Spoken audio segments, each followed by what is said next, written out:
Hi, this is Garibay, and today we're going to talk about Dungeons and Dragons 5th edition. We're going to talk about my players, and we're going to specifically talk about the Dungeons and Dragons 5th edition campaign that I play in, that I'm a player in. All right.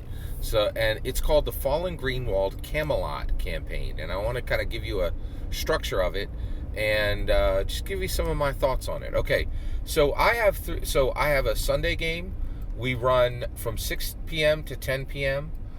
Eastern Standard Time, right at my dining room table, right? And it is not recorded. And it is a serious game. There used to be a question about this. People were like, "Oh, this isn't a serious game. We're just playing." I'm like, and I kind of threw it down. Probably like a year and a half ago. I was like, if you ain't serious, you really don't belong at this table, right? And there was some friction on that because people like to have fun playing Dungeons and Dragons. And I'm like, this ain't fun. I expect you to show up. I expect you to show up and show out, man. Like, I want some good game. I want some good Dungeons and Dragons activity, right? And everybody at the table is aware of that now, right? And the reality, yeah, it's the thing, right?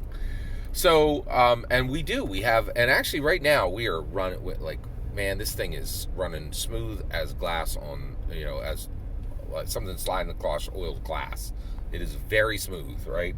And I'm like, I really wanted to grow our Dungeons and Dragons game, but I held off because I'm like, this is not broke. Why are you trying to fix something that isn't broke?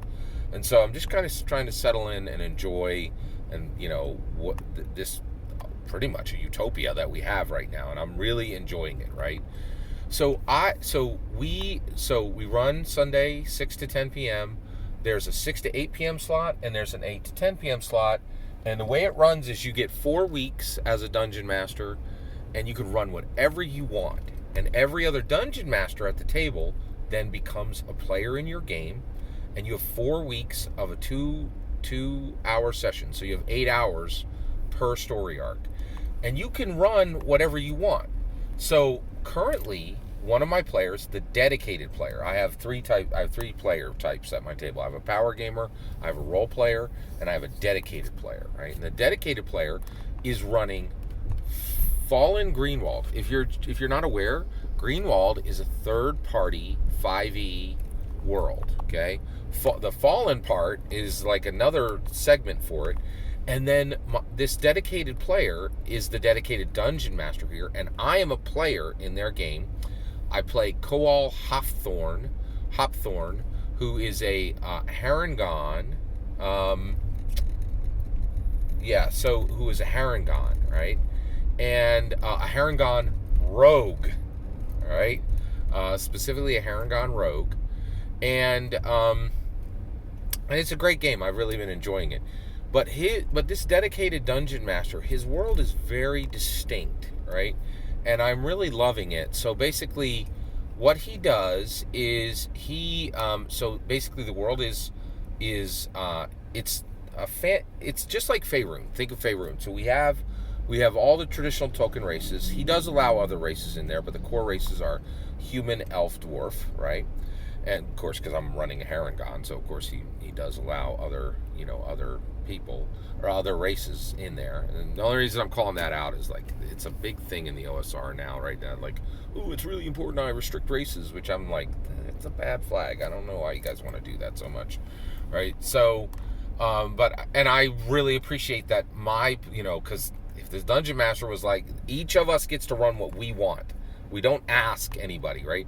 And so this dedicated dungeon master is running 5th edition Fallen Greenwold Camelot. And the Camelot structure is there. The round table, King Arthur, the whole nine, right? And we are squires to the King Arthur's knights.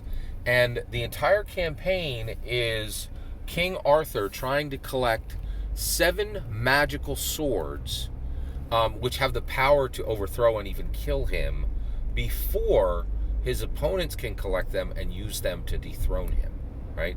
So we are squires of the Knights of the Round Table.